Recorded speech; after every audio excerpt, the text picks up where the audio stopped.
दोस्तों, भारत की परमाणु ताकत को लेकर इस वक्त एक बहुत बड़ी खबर सामने आ रही है, जिसने पूरी दुनिया का ध्यान अपनी ओर खींच लिया है। दुनिया की सबसे प्रतिष्ठित रक्षा और राजनीतिक संस्थाओं में से एक सिपरी यानी Stockholm International Peace Research Institute की नई रिपोर्ट में भारत को लेकर बड़ा खुलासा किया गया है। रिपोर्ट्स के मुताबिक भारत ने पहली बार अपने कुछ परमाणु वॉरहेड्स को सीधे मिसाइलों पर तैनात करना शुरू कर दिया है।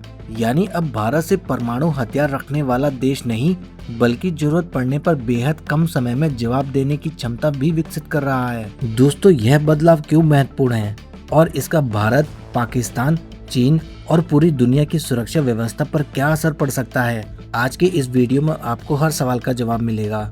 उससे पहले अगर आप हमारे चैनल पर नए हैं तो प्लीज इस चैनल को सब्सक्राइब करें, ताकि डिफेंस से रिलेटेड हर बड़ी खबर आपको सबसे पहले मिल सके। दोस्तों, सबसे पहले सिपरी की रिपोर्ट को समझते हैं। रिपोर्ट के अनुसार भारत के पास अब लगभग 190 परमाणु वॉरहेड मौजूद है। पिछले साल यह संख्या करीब 180 थी, यानी एक साल में भारत के परमाणु भंडार में वृद्धि हुई है। वहीं पाकिस्तान के पास लगभग 170 परमाणु वॉरहेड बताए गए हैं। दूसरी ओर चीन तेजी से अपनी परमाणु क्षमता बढ़ा रहा है। उसके पास अब 600 से अधिक परमाणु वॉरहेड होने का अनुमान लगाया गया है। हालांकि परमाणु हथियारों की दुनिया में सिर्फ संख्या मायने नहीं रखती। असली ताकत इस बात से होती है कि हथियार कितने आधुनिक हैं, उन्हें कितनी तेजी से तैनात किया जा सकता है और वे कितने भरोसेमंद हैं। यही कारण है कि इस बार सिपरी रिपोर्ट में जिस बात ने सबसे ज्यादा ध्यान खींचा है, वह है भारत के करीब 12 परमाणु वॉरहेड का मिसाइलों पर तैनात होना।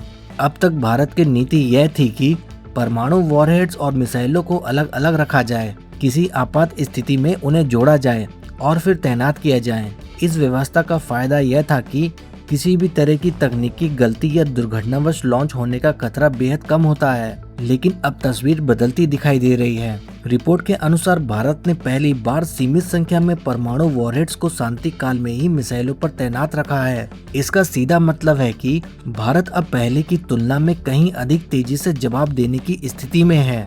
अब यहाँ एक बड़ा सवाल उठता है, आखिर भारत को ऐसा कदम उठाने की क्यों जरूरत पड़ी?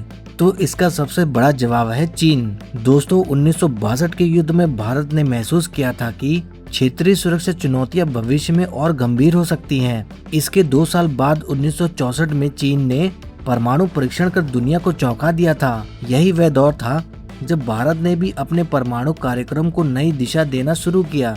1974 में भारत ने इस्माइल बुद्धा नाम से पहला परमाणु परीक्षण किया और फिर 1998 में पोखरण 2 परीक्षण के जरिए खुद को आधिकारिक परमाणु शक्ति के रूप में स्थापित किया। आज का चीन 1964 वाला चीन नहीं है। आज चीन दुनिया की दूसरी सबसे बड़ी अर्थव्यवस्था है। उसके पास विशाल सैन्य शक्ति है और वह तेजी से अपने परमाणु हथियारों का विस्तार कर रहा है। चीन की नई पीढ़ी की बैलिस्टिक मिसाइलें, हाइपरसोनिक हथियार और बड़े पैमाने पर मिसाइलें तैयार कर रहा है। ऐसे में भारत के लिए अपनी परमाणु प्रतिरोधक क्षमता को मजबूत करना स्वाभाविक माना जा रहा है। दूसरा बड़ा कारण है पाकिस्तान। भले ही पाकिस्तान की अर्थव्यवस्था संकटों से जूझ रही है, लेकिन उसका परमाणु कार्यक्रम लगातार सक्रिय है। पाकिस्तान अपने परमाणु भंडार और मिसाइल क्षमता को बनाए रखने में लगा हुआ है। भारत को अपनी सुरक्षा रणनीति बनाते समय चीन और पाकिस्तान दोनों को ध्यान में रखना पड़ता है। यही वजह है कि भारत की परमाणु नीति हमेशा क्रेडिबल मिनिमम डिटरेंस यानी विश्वसनीय न्यूनतम प्रतिरोधक क्षमता पर आधारित रहती है। भारत की नो फर्स्ट यूज नीति भी आज तक बरकरार है, यानी भारत पहले परमाणु हमला नहीं करेगा, लेकिन अगर कोई देश भारत पर परमाणु हमला करता है तो भारत का जवाब बेहद विनाशकारी होगा। यही कारण है कि भारत की परमाणु रणनीति दुनिया की सबसे जिम्मेदार रणनीतियों में गिनी जाती है। दोस्तों, भारत की सबसे बड़ी ताकत उसका न्यूक्लियर ट्राइड है। न्यूक्लियर ट्राइड का मतलब है कि भारत जमीन, आसमान और समुद्र तीनों माध्यमों से परमाणु हमला करने की क्षमता रखता है। जमीन से अग्नि 1, अग्नि 2, अग्नि 3, अग्नि 4 और अग्नि 5 जैसी मिसाइलें मौजूद है। हवा से राफेल, मिराज 2000 और सुखोई 30 MKI जैसे लड़ाकू विमान परमाणु हथियार ले जाने में सक्षम है। और समुद्र में भारत की परमाणु पनडुब्बियां INS अरिहंत और INS अर्दिघात देश की सबसे मजबूत रणनीति ढाल मानी जाती हैं।